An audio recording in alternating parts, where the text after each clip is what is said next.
I'm Russ Heaps, and welcome to this segment of Big John and Five, where I get my buddy here, Big John Richards, who is our beer to whiskey beer whisperer. Usually he picks out a beer and we taste it and he tells us about it, and we bits about the brewery and sometimes even talk a little bit about brewing. This is a little different situation because that's when we shoot these at Barley's Tap Room in downtown Greenville. Because of the Wu flu virus, we're still doing these from my home, and so I went to Total Wine yesterday and just picked some things out. And with that having been said, Big John, what do we have here? Well, you picked it out. I know, but I'm old. I forget. We got some staples for our session today, and this one is actually a refrigerator staple of mine. On a pretty regular basis, there's a pack of these in my fridge because it's one of the most delicious and balanced hazy IPAs on the market, and it's Sierra Nevada's Hazy Little Thing, which, for all intent and purposes, has taken over for Torpedo as their de facto IPA, which that's debatable whether that was a good turn or a bad turn, but this is a delicious beer, so we'll get into doing that. It's a neat hazy because it's unfiltered and it's presented kind of raw, as they like to say. Sierra Nevada has a special method that instead of just leaving everything in the can, they have perfected a way to keep this thing in suspension without leaving all the particulate matter that would gather at the bottom of your bottle in a lot of these IPAs. What's the scientific term for that, You John? got me, man. I don't know. Honestly, I wish I had a real bigger, deeper foundation in the brewing aspect of beer. I know enough about it to be dangerous to myself and others, but not enough to come up with the scientific term for how Sierra Nevada creates magic. Because some of this stuff is magic as far as I'm concerned. I took a cheap shot at John because he told me as we were sitting down that he was trying to remember what the term was. And I wasn't even going to throw Russ under the bus for that. So I already leave him to do that for himself. I already knew that he hadn't been able to put his finger on it. But talking about that before we sat down here, but I'm really excited to taste this, with you and for you guys, because this is a really remarkable beer. It's 6.7, which is certainly big enough to get your attention. Yep. Certainly not the biggest hazy IPA on the market. And they'll be interesting to talk IBUs probably as we go, because it's 35 IBUs at 6.7, which is way on the bottom side of the scale as far as what I would normally consider a well-balanced IPA. But all of these hazies, all these New Englands, I mean, some of them come in at like 2 IBUs. And they're just brewing, they're throwing the hops in so late in the boil that there's just no time for the oils to dissolve and get into the thing, so you're just leaving, there's just no bitter hop addition. yeah. And that's one of the reasons I'm starting #Bring IPA back. I want my IPAs back, because some of these, and we're diverted away from what we're supposed to be doing here, but some of these hazies get so acidic and so juicy and so chewy that they're impossible to enjoy as far as because you don't even drink like a beer anymore. I might as well be having a spiked juice. And while that's fine, and there's a reason to have that, I want my IPAs back, damn it. So Mad as hell, I'm not going to take it anymore. That said, one of the reasons I'm so pleased to present this as a hazy is that it does push back into that IPA category.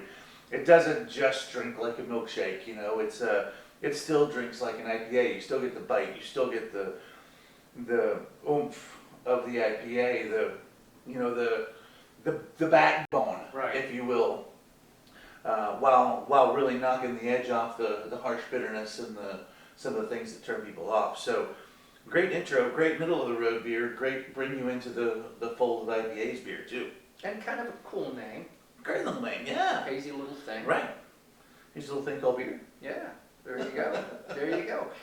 Sierra Nevada, we actually have their East Coast brewery right up the road from us.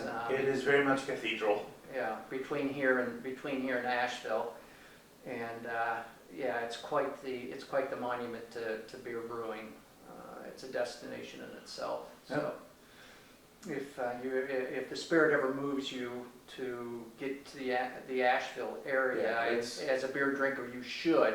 Yeah. Because there are probably 40 breweries there at least. I'm Oh, thinking. right in Asheville, and that's not even counting folks like Sierra that are outside. Yeah, so there are many choices there, but certainly one stop you need to make is at Sierra Nevada. And having plugged the ever-living hell out of we sure them, have. Let's, having taken our Big John and 5 and spent the first 5 minutes not doing any beer drinking, just like we did last time, look on the bottom of your can when we talking with hoppy beers, especially. Check your brewed on date, and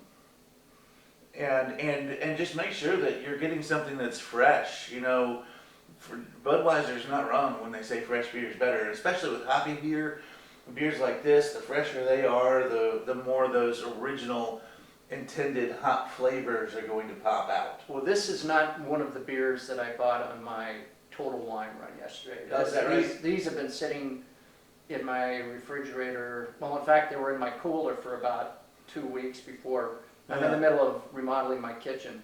They were in my cooler for about 2 weeks on ice, and then I moved them in. So they are at least a month since I purchased them. And I think we're still in date on these. We're at 3 months with Okay. these. So kind of 110 days tends to kind of be a nice cutoff point. Well, if we've overstayed it, it's my fault. We have not. Okay. We have not.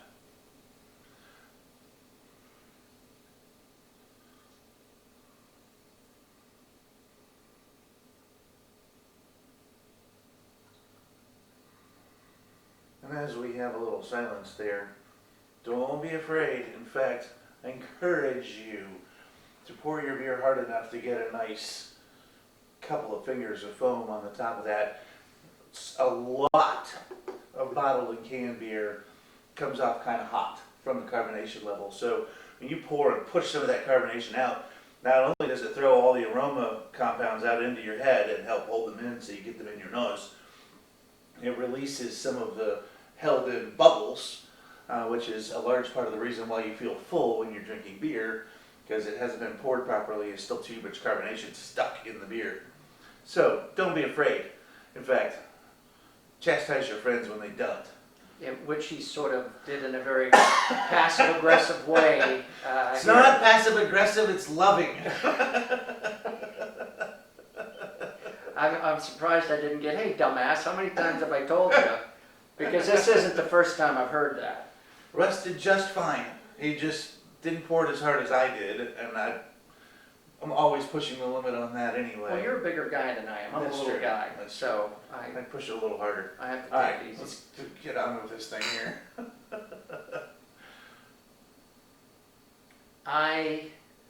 Every time we drink a New England IPA for this thing, I remark on how much I enjoy. John's a little less enthralled about the citrus side of these things, but I really like when I sniff something like this and I get the big sort of orange and pineapple-y sort of thing out of it. I'm excited. Yeah, I'm no less excited. I just can only take it for so long. Again? Yeah. Have you sipped? Ah. Well, then we can't toast again. It's bad luck. I got enough shit wrong in my life without going out and looking for it. What can I say? Don't we all? Pretty dry, despite the fact that it's got that citrusy. Yep, and front. it's juicy, but it's not juice. Right, and it's dry, but it's definitely not bitter. right. And man, the bite is even less than I remember, and part of that may be that we're, towards the shelf life window of this beer, but it's still plenty juicy, and I was surprised at how fresh it still smells. Like it's a lot of times you pop a very very very fresh IPA, especially get those really funky, dirty kind of Right. hop aromas. One of my friends likes to call it gym socks, which isn't wrong. But some of that stuff, when it hits you right in the face and it's really pungent, you know that IPA is super fresh. It's exciting.